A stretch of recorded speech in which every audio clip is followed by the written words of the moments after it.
शायद इतनी लंबी आंदोलन तो और मुझे कोई याद नहीं है।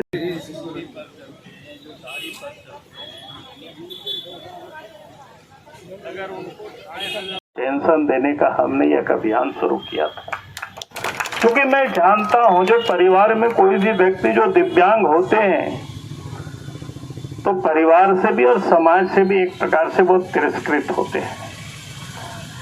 और इसलिए हमने उस वक्त तय किया था कि नहीं, जितने भी विकलांग है, जो दिव्यांग है, उन सबको कम से कम इतना पेंशन मिले कि ताकि उनको सम्मान के साथ वो घर में कम से कम रह सके, इतना खा सके। लेकिन आज अफसोस होता है कि उससे आगे बढ़ा नहीं गया। और आज तो वास्तव में चिंता का विषय है कि कल जो हमको ज्ञापन दिया गया था तो मैं उसको पढ़ रहा था, उसमें कोई बहुत बड़ी मांगे नहीं है। मांगे इतनी ही थे कि एक तो झारखंड सरकार जैसे 18 साल से 50 साल के इसके महिलाओं को पेंशन दे रही है 2500 रुपया। वास्तव में अभी आपको हम प्रकाश जी उसका वर्णन कर रहे थे, पहले भी यहाँ वर्णन कर चुके। भाई अगर एक परिवार में कोई एक विकलांग हो और एक स्वस्थ हो तो स्वास्थ्य को मिलता है, जो मोटरसाइकिल में चल रही है, स्कूटी में चल रही है, गाड़ी में चल रही है, और उनको अगर मिल रहा है 2500 रुपया और विकलांग को मिल रहा है 1000 रुपया, तो आप सोच सकते हो क्या स्थिति है। विधवा की क्या स्थिति है, वृद्धों की क्या स्थिति है। भाई सरकार को कम से कम इस दीवार को तो समाप्त कर देनी चाहिए। हम ये नहीं कह रहे हैं कि आप उनको मत दीजिए, हम ये कह रहे हैं कि ये जो दिव्यांग है, ये जो विधवा है, ये जो वृद्ध है, उनको भी उसी के समतुल आप पेंशन आप दीजिए। इतना ही तो मांग है। और दूसरी मांग है, जो विकलांग है लेकिन पढ़े लिखे, उनकी योग्यता है, उनको सरकारी नौकरी में रिजर्वेशन ही नहीं, मैं तो कहता हूं कि ऐसे जो विकलांग है उनकी योग्यता और क्षमता के अनुसार उनकी सीधी नियुक्ति होनी चाहिए। अगर वो पढ़े लिखे हैं तो उसी हिसाब से स्कूल में भी मास्टर बना सकते हैं, किसी के ऑफिस में भी, दफ्तर में आप उसको बिठा सकते हैं। कहने का अर्थ इतना ही है कि उनका जो हक है उनको मिलनी चाहिए, ताकि समाज में ये दिव्यांग जन भी सम्मान के साथ जी सके, सम्मान के साथ रह सके। ये उनको ये हक अब उनको दीजिए। ये सरकार का काम है, सरकार का दायित्व है कि समाज में वो तिरस्कृत नहीं हो, समाज में वो सम्मान के साथ जी सके। उसकी हक सरकार का काम है दिलाने का। मैं आज आपको इतना ही सिर्फ आश्वस्त करता हूं, आपके विषय को जरूरत होगा विधानसभा में भी उठेगी, आपके विषय को लेकर के जरूरत होगा तो जहां कहीं भी उचित प्लेटफॉर्म होगा वहां इन सारे मुद्दों को उठाएंगे।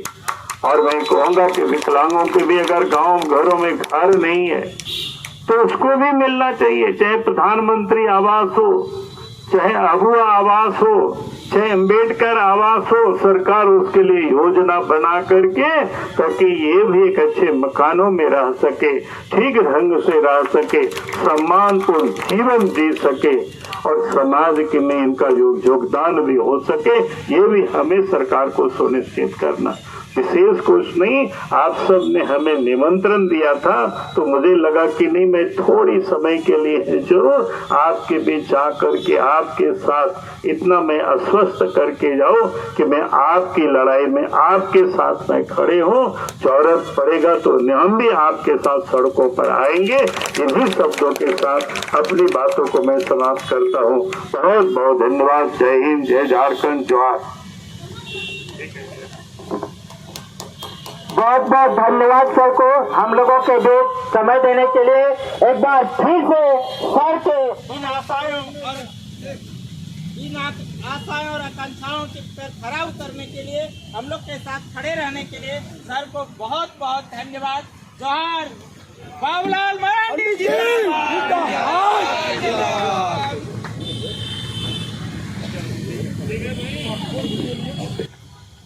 कितने लंबे समय तक किसी ने कोई आंदोलन किया हो या धरना पर लोग बैठे हो और सरकार नहीं सुन रही है।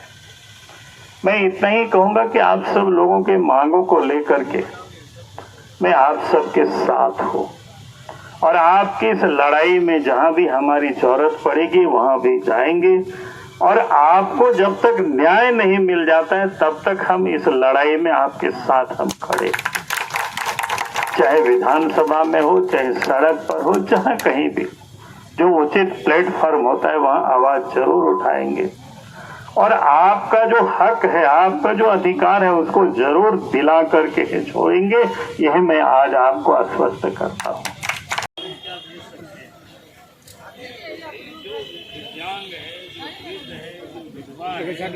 देने में सरकार को क्या फायदा, इनकी तो समुचित हर सरकार करेगी।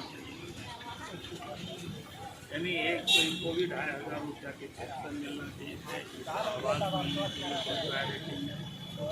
फिर इनको योग्यता के आधार पर सरकारी नौकरी में सीधी नियुक्ति की भी इनको व्यवस्था करनी चाहिए, नहीं काम कर सकते।